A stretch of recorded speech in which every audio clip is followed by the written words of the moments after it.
thought my ex cheated. Then I found out the truth was even worse. A month after calling off my wedding, I thought I was finally healing, until I walked into a restaurant and saw my sister handing my ex a bag full of cash. My heart stopped. Were they together? Betraying me? The truth was worse than anything I could have imagined, and it nearly tore my family apart. But in the end, I found something stronger than betrayal. I met Richard a year ago at a charity event that my family's foundation was hosting. It was one of those large, elegant evenings where people dressed in designer clothes and sipped champagne while discussing business and social issues they barely understood. I had grown used to these events, even if they weren't really my scene. My parents always used them as a way to introduce me to suitable men, the kind of men with Ivy League degrees, old money, and last names that made headlines. But Richard wasn't like any of them. He stood out the moment I saw him. He wasn't trying to impress anyone, didn't name drop or pretend to know things he didn't. He told me he worked as a graphic designer and spoke about his work with such passion that I was instantly drawn in. He made me laugh until my sides hurt, and when the event ended, I found myself not wanting to say goodbye. After that night, we started seeing each other. Coffee dates turned into dinners, which turned into weekends together. He was thoughtful, creative, and surprisingly down to earth. Within a year, he proposed to me on a quiet Sunday afternoon while we were walking in the park. He didn't make a grand spectacle out of it, just pulled out a simple ring and asked with a shaky smile, "Will you marry me?" I said yes without a second thought. When I told my mother, her reaction wasn't what I expected. Her normally composed face shifted with concern. "Are you sure about him, Amber?" she asked carefully. "You barely know his background." I didn't hesitate. "I know everything I need to know, Mom.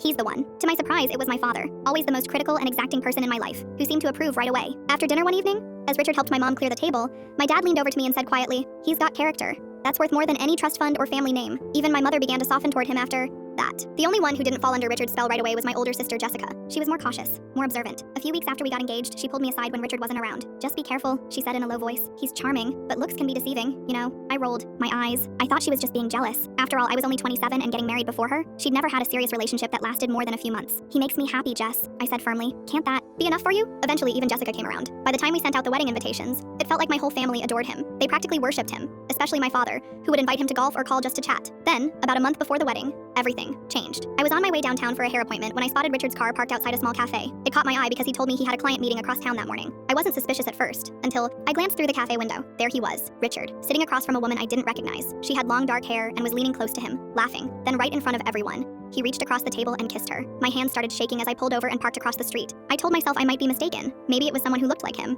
Maybe it wasn't a kiss. Maybe it was just a moment taken out of context. But I knew better. I sat in my car for 20 minutes, watching them. They laughed, touched, hands, and kissed again. Not in a way that friends or coworkers do, but like lovers do. Eventually, they stood up and left together, walking down the street side by side. I canceled my hair appointment. I couldn't focus on anything. I drove home in a daze, the same question looping in my mind. Why? That evening when Richard came over, I couldn't look at him. I couldn't fake a smile or pretend everything was okay. He noticed right away. "You've been quiet all evening," he said gently, brushing a strand of hair behind my ear. "Wedding jitters getting to you?" I pulled away from his touch.